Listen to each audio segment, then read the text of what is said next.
Hi guys and welcome back to our page Philippines and si Iro po ito. And for this video, gawin natin ang weekly horoscope para sa mga kaibigan natin na meron pong Sun, Moon at Rising na Libra for April 8 to 14. So kung bago kayo sa channel, please click the subscribe button, bell notification, and palike na rin po ng video natin. Ngayon, kung hindi nyo po alam yung Sun, Moon at Rising nyo, sayang. Kidding aside. Ayan, so, kung gusto niyo malaman po yung Sun, Moon at Rising para sa nito, ano bang benefits nito para sa'yo, sa end ng video natin, meron po tayong link para dito. Ngayon, kung naghahanap naman kayo ng private readings or spell works like prosperity, ganyan, banishing, message nyo lang ako.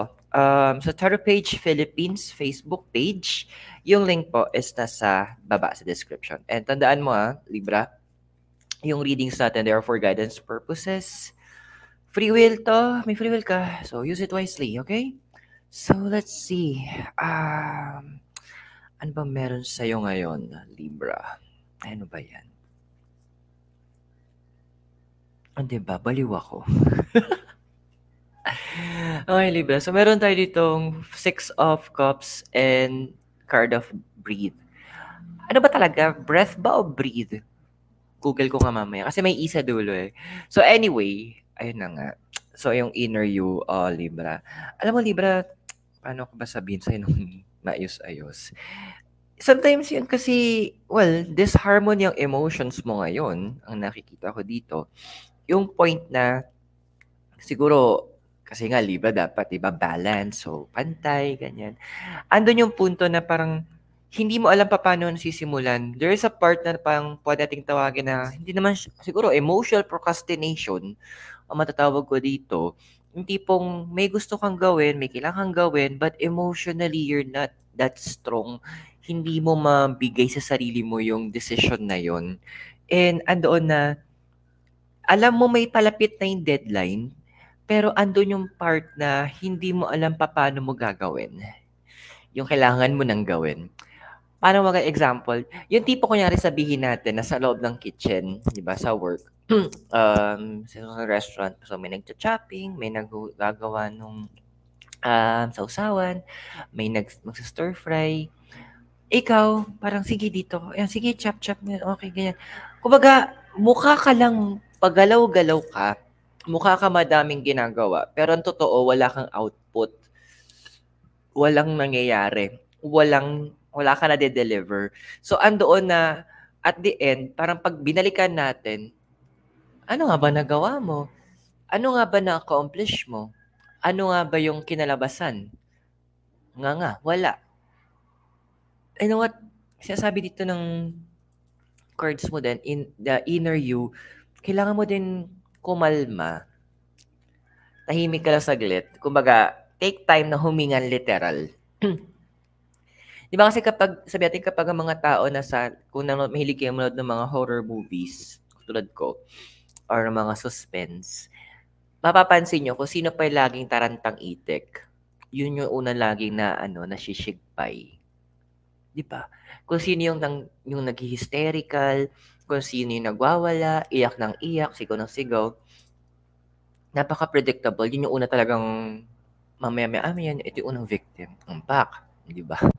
Pero kung sino yung mga logical ang thinking, sila yung mga kalma, yung alam mo yung takot nila nandun na pero pinipili nilang umayos, sila yung sila yung mas tumatagal, sila yung at the end of the day, sila yung palabas, sila yung nagsusurvive. Doon ka ngayon pinapalagay ng universe. Hinga, inhale, exhale tayo ha. Yun yung kailangan mo ngayon internally. Pero ano nga pa kasi nagko-cross sa'yo?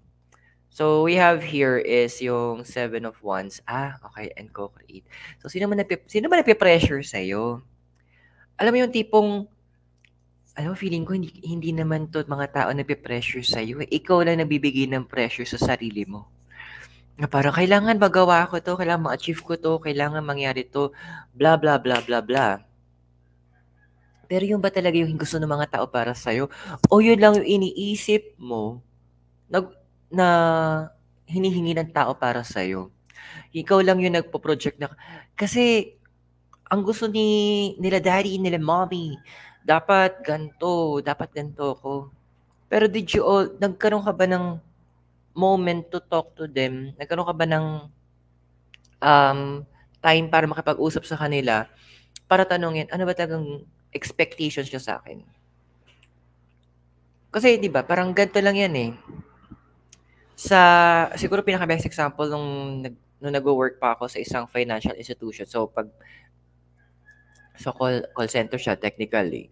So pag darating na sila, since ako yung SME nun, mga galing sa core training, so product specs na yun sa akin, andoon na before I start yung pinaka-training nila, lagi ko tinatanong, anong expectations nyo sa akin? Para ma-malay ko din yung expectations ko sa inyo. So, matulungan nyo ako na ma-meet natin yung magtulungan tayo na para natin ma-meet yung mga expectations ng bawat isa. Minsan yung simple na yung usap, kaya maganda yung linya ni Boya Boyda, yung kaibigan, usap tayo. Kasi yun yung moment na nakakahinga yung tao para ma-explain niya, masabi niya, mabigyan linaw niya kung ano ba talaga yung mga expectations na to. Kung ano ba talaga yung kailangang harapin niya, kung ano ba talaga yung kailangang mangyari o yung kailangang maganap. Kulang talaga sa usap lang, no? Well, tingnan natin dito sa yung crown card mo. So, Four of Cups, TikTok. Alam mo, Libra, air elemental. Yes, andun ako yung point na talagang more gana ang isip natin, kapatid.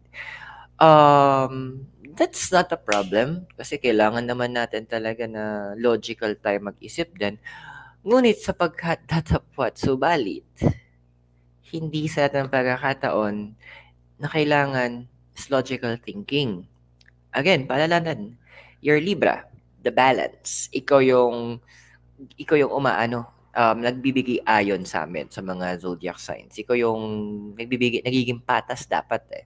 Now, these cards, si four kasi sa about structure eh. So, andito yung point na sinasabi din ng cards, dude, kailangan mo make sure na yung emotions mo is also playing a role.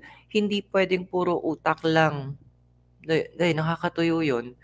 Alam mo, meron ako nabasa noon sa yung 1,000 stories yun eh. Ewan ko kung sino nang hiram noon dati, di na bumalik. Kung nasan man yun, sa inyo na yun, sige na. Ang sabi doon, gusto ko yung sinabi niya, pero i-correlate natin sa'yo. Sabi doon, if you have the word but not the spirit, you dry up. If you have the spirit but not the word, you blow up. But if you have the spirit and the word, you grow up. Same thing with you. If you have the mind but no emotions, you dry up. If you have the emotions but not the mind, you blow up. Di ba? May logic. Pero if you have your mind and your emotions, you grow. Because it will set into balance. Law of correspondence, universal law. As above, so below. So, kailangan nagbabalance yan. So, isa yung hinahanap mo. So, allow your emotions also. Medyo mag-to-play into mode. Kung baga, gamitin mo yung emotions mo to check and balance yung mind mo, yung logic mo. And likewise, yung logic mo is to check and balance yung emotion. Ewan ko na kung hindi ka magkaroon ng biglang growth in a lot of aspect. Alam mo kasing base mo, kaya pala. Destiny or Wheel of Fortune, and also yung happy. Alam ko tayo yung mga pusa dito. Yung pag sa mga videos, yun yung ginagamit. Happy. Alam mo yung tipong sinasabi nga nila, the only thing na constant in this world is change. Ang isang bagay na hindi magbabago ay ang pagbabago. True. Lahat nagbabago. Time, seasons, people, anything tangible nagbabago. Ang hindi lang nagbabago is yung mismong pagbabago. Talagang constant na merong pagbabago. Wag mong sabi kasi dito sa cards na to, pinipilit mong kontrolin yung mga bagay sa paligid mo. Hayaan mo yung natural flow ng universe ang mangibabaw. Kasi yun isa sa mga cause mo ng root mo ng frustrations mo, yung base mo ng frustration Hala, hindi ko magawa to. Hala, hindi nangyari to. Hala, hindi siya nakikinig sa akin. Wait. Hinga. Breathe. May mga bagay na hindi mo makakontrol. Hanggat hindi mo ma-accept yung reality na yon na magbabago at magbabago yun, wala. Andun yung constant disappointments, constant na malungkot, constant na yung emotion, yung naranasan mo ngayon, mag-stay yan into place.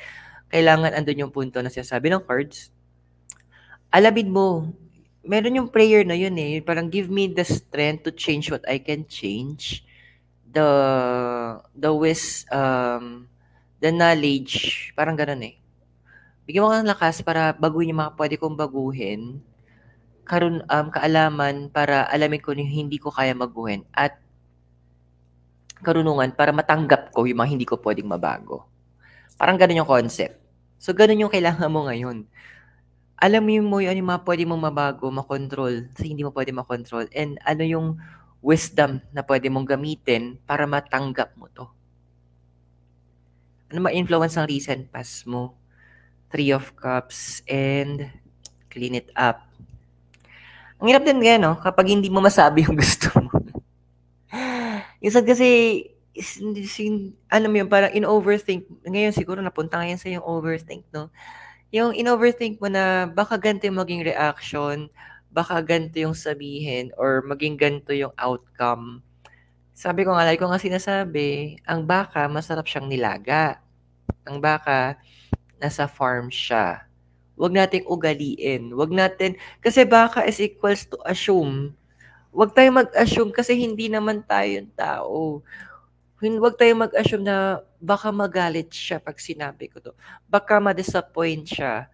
Baka ganito yung maramdaman niya. Dude, kung feeling mo ganun yung maramdaman niya, kasi ito sasabihin mo, then think of another way, a different approach. Sabi nga sa call center industry, there's always a better way to say things. Meron laging mas magandang parang para sabihin ng mga bagay-bagay. So, ano din sinasabi ng, yes, in the past, may mga hindi ka nasabi na gusto mo dapat na feeling mo it could have made you better or nasa maganda sana yung connection mo with this person, or nagkaroon ka ng mas magandang output, or mas ilagay mo yung sarili mo sa posisyon na mas maayos kung nasabi mo. Okay. Pass na yon. Wala na tayong magagawa. Now, what we can wait is for an opportunity para mag-open yun. But, sabi ko nga, kung meron ka mga bagay na pwede mo control, create an opportunity. Huwag mo madaliin, hinga lang muna. Kasi pag binadali mo to, lalo tayong magkakaproblema. Lalo tayong medyo mas-stress. Kasi nagkamali na nga Pero, well, para sa akin kasi, ang pagkakamali, it's actually always an opportunity. Opportunity para saan? To grow, to learn, to understand. Para yung next steps mo, mas maayos. Kung dati, kinulang ka ng pera kasi puro ka add to cart, o ngayon, alam mo na, huwag na mag-add to cart na hindi na kailangan. Bawasan natin, di ba? Yung mga ganong bagay, patama na rin sa iba dyan. Yung sinabi ko. Pero ba yung, tingnan natin yung possible future na ikaw. Okay. Knight of Swords, tsaka here and now. Ito na nga. Okay, ito pwede ito mabago kasi future naman to Kasi naniniwala ako na ang future, it's a flux. So, nagbabago ang kinabukasan. Ano ko ba sabihin sa'yo?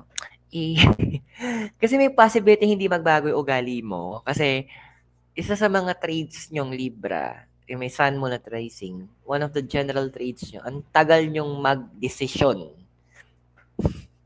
Kung baga pagkakain na lang, gutom na kami, mag-decide ka na, manok ba? O gusto mo ng, gusto mo ba ng manok? Gusto mo ba ng baboy? Gusto mo ba ng baka? Please, mag-decide ka. Kasi at the end, mabubusog ka din naman. So, ito yung point din kasi na sometimes, ito yung, hindi, yung isa sa mga ituturo sa'yo ng universe this week is about yung critical decision making Yung mga tipong, kailangan mo mag-decide now na, wala kang chance. Kumaga, ito lang yung info, ito lang yung reality check mo, ito lang yung panghawakan mo, then the rest, you need to make a decision right now. Parang it's a matter of life and death, or bulol, life or death. Kailangan magkaroon ka ng decision ngayon kung hindi. Nga. So, dito yung challenge ngayon sa'yo na you need to understand that concept of yung concept ng universe na ituturo sa'yo na fast-paced thinking. Pero paano ba yung best way? Babalik tayo sa unang card mo. 'Di ba? Kapag nagpa-panic attack, or nagpa-panic tayo, hindi natin alam gagawin natin. Andiyan na, 'di ba, maski pag umiiyak, kapag flooded ng emotions, we inhale and exhale. Hinga. Give yourself the chance. Ano ba physical environment mo? Yan natin Kasi kung hindi ito magbabago eh. So, mababago mo siya, pero kailangan mag-decide ka. So, Libra, meron tayo ditong physical mo, King of Pentacles, tsaka 11 by the book. Ano ba sabihin sa ito? Yes, maganda ang rules. May mga rules tayong sinet, kaya nga maayos ang ating society kahit papaano because meron tayong mga batas na in-implement. May mga alintuntunin tayo, may mga panuto na binigay para maging maayos ang takbo ng ating buhay, ang ating kapaligiran. Pero pinapaalala din sa'yo that there will always be some exemption to the rules. Minsan yung kayang by the book, just King of Pentacles, sometimes kasi kailangan mong kailangan mo to look beyond. Kaya nga pinapabalik sa'yo dito, yung sa desire card mo. I-balance mo din with your emotions. May mga magandang example. Yung mga tipong siguro, magandang example yung sa intuition natin, pag feeling natin may mali, try nating alamin bakit may ganito kang pakiramdam. Andun yung papasok na yung mag-i-investigate tayo, magtitingin tayo ng mga possible reasons, ba't ka nag-aalinlangan, research, mag-iisip ka ng mga pwedeng posibleng dahilan, ano yung pinag-uugatan netong pakiramdam mo to. Kasi kaya nga binibigay sa'yo yun, kasi ibig sabihin, it can be a warning. Ro, minsan mali ako. It's okay. That's okay. Kung mali yun, and then thank goodness mali. Kasi hindi you don't need to do any, kumbaga napatunayan mo. Paano kung tama? On the other hand, tama pala yung kutob mo na hindi mo pwedeng pagkatiwalaan to. Tama pala yung kutob mo na kailangan mo pala umuwi. Kasi may gantong nangyayari. Tama pala yung kutob mo na kailangan huwag kang pumunta dito or huwag mong kilalanin itong taong to. Diba? Always, tingnan mo din yung other side. So, tingnan natin dito. So, yung emotion environment mo, na judgment, tsaka poised. Okay, judgment, something wala na binalik, but this time, something nandyan, tatanggalin. Well, one thing on your emotion environment, matuto ka ngayon mag-isa. Matuto ka ngayon na, mag-Les Miserables tayo na on my own. Kasi, yun yung maganda dun sa sa moment of isolation. Ang tawag ko dito, hermit moment. Sa tarot, hermit isa sa mga cards yun Tawag ko sa kanya hermit moment, yung tipong isolation, yung tipong mag-isa ka. Maganda siya, alam mo bakit? Kasi dito mo makikita kung gaano ka nag-improve, ano yung limits mo, ano yung strengths mo. Kung magkakaroon ka self-reflection, sabi natin, mag-isa ka na sa bahay, mag-isa ka lang, dito mo makikita gano'n ka kasipag. Dito mo makikita yung yung gano'n ka productive. Dito, madami mo ma-discover na, ay, shoot, ganito pala ako. Ito pala, ayoko. Doon ka naman challenge tulad ko na hindi marunong magluto, aminado ko. So, doon challenge yun na kailangan ko matuto. Na hindi pa rin ako natututo. Aminado. So, andun yung punto na in your hermit moment, so in your emotional, for this emotional part, andoon na hayaan mo yung sarili mo matuto ka dito. Sometimes you will know how strong yung heart mo pag mag-isa ka. Kapag wala kang matatakbuhan para hingyan ng tulong, pagagawin mo ba lahat, i-handle mo lahat, dito ka magkakaroon ng growth.